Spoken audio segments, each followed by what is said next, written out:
नमस्कार दोस्तों, मैं आरव चौधरी स्वागत करता हूं आपका यूपी की ताज़ा खबरों में। दोस्तों, मैं लाया हूं उत्तर प्रदेश की 10 मुख्य व काम की बड़ी खबरें। इसी के साथ चलिए दोस्तों नज़र डालते हैं आज की ताज़ा खबरों पर।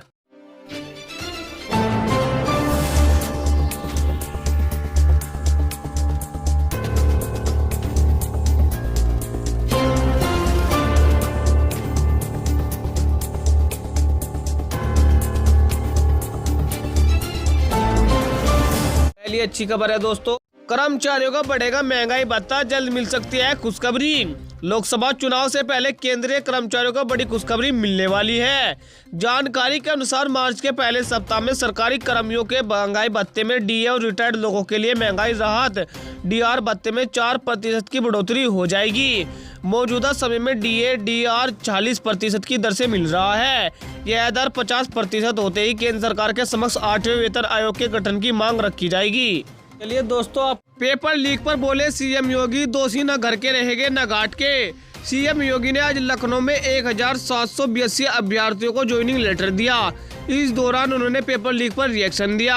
उन्होंने कहा, युवाओं के भविष्य से जो खिलवाड़ करेगा उसके खिलाफ ऐसी कार्रवाई करेंगे जो नजीर बन जाएगी। अब ऐसे लोग न घर के रहेंगे और न घाट के। पहले भी कार्रवाई की थी और अब फिर से कार्रवाई करने जा रहे हैं। 6 साल के अंदर 6 लाख से ज्यादा सरकारी नौकरियां प्रदेश के नौजवानों को मिली है। चलिए खबर है दोस्तों, पश्चिम यूपी में पिछड़ों के सहारे सियासी जमीन तैयार कर रही है कांग्रेस पश्चिम यूपी में पिछड़ों को साधने में लगी है। मुरादाबाद में राहुल गांधी ने देश में पिछड़ों की भागीदारी कम होने पर सवाल उठाए।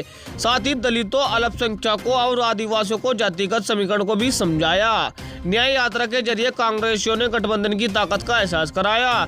कांग्रेस के खाते में 17 सीटें आई है। इसमें पश्चिम यूपी की अमरोहा, फतेहपुर सीकरी, सहारनपुर, बुलंदशहर और गाजियाबाद सीटें शामिल है। चलिए दोस्तों, कौशाम्बी की पटाखा फैक्ट्री में विस्फोट, फैक्ट्री मालिक समेत 8 की मौत। यूपी के कौशाम्बी में एक पटाखा फैक्ट्री में भीषण आग के बाद हुए जोरदार विस्फोट में 8 लोगों की मौत हो गई है। इसमें फैक्ट्री मालिक सईद अली 33 वर्षीय भी शामिल है। 4 गंभीर रूप से अभी भी घायल है। अभी फैक्ट्री में कुछ लोगों के फंसने की आशंका जताई जा रही है। पुलिस को घटनास्थल से लगभग 500 मीटर की दूरी पर वर्कर्स के कटे हुए हाथ पैर बरामद हो रहे हैं।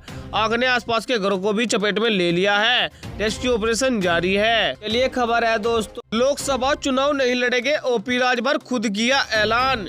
यूपी में एनडीए गठबंधन ने लोकसभा चुनाव की तैयारी तेज कर दी है। इसी बीच सपा प्रमुख ओपी राजभर ने कहा है कि वह 2024 का लोकसभा चुनाव नहीं लड़ेंगे।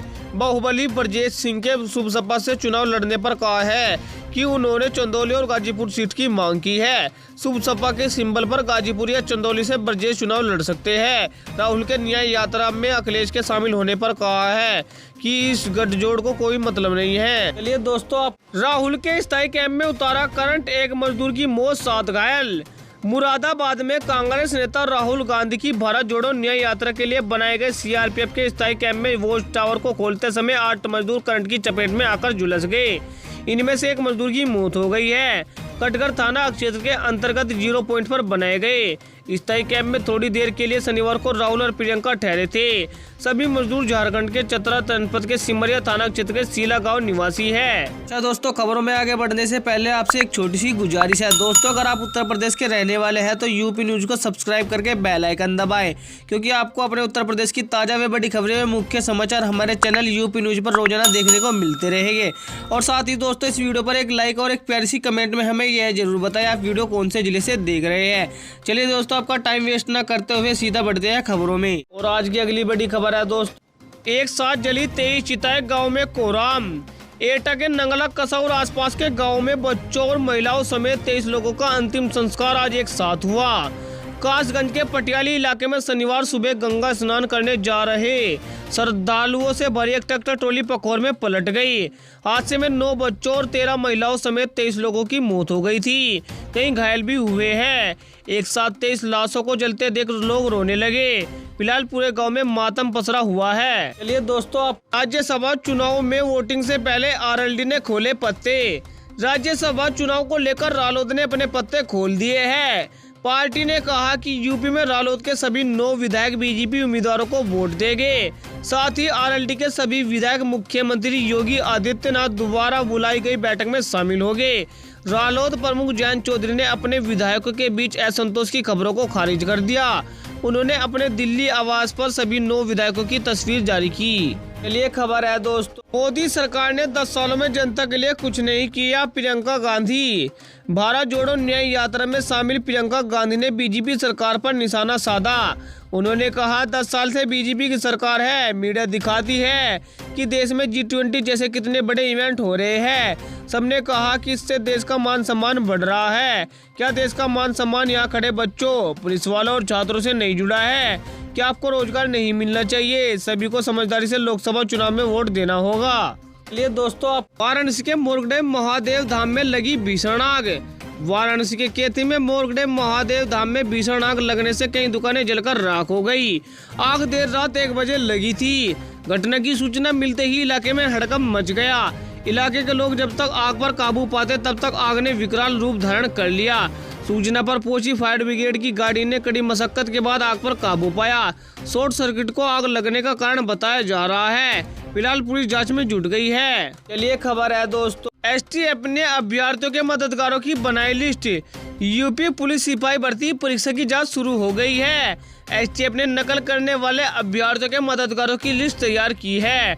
एसटीएफ गाजियाबाद में महिला अभ्यर्थियों को नकल कराने वाले गुरबचन के गैंग लीडर मोनू मलिक और कपिल की तलाश कर रही है। दोनों पेपर लीक गैंग के सरगना बताए जा रहे हैं।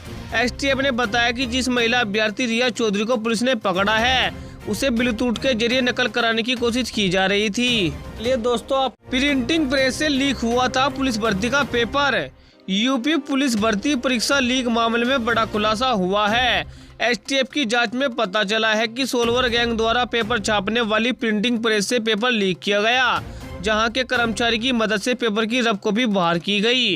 इसके बाद आंसर की एक सॉफ्ट कॉपी तैयार की, फिर उसे लोगों तक पहुंचाया गया। पुलिस सोलवर गैंग की तलाश में जुट गई है। सीएम ने 6 महीने के भीतर परीक्षा आयोजित करने की बात कही है।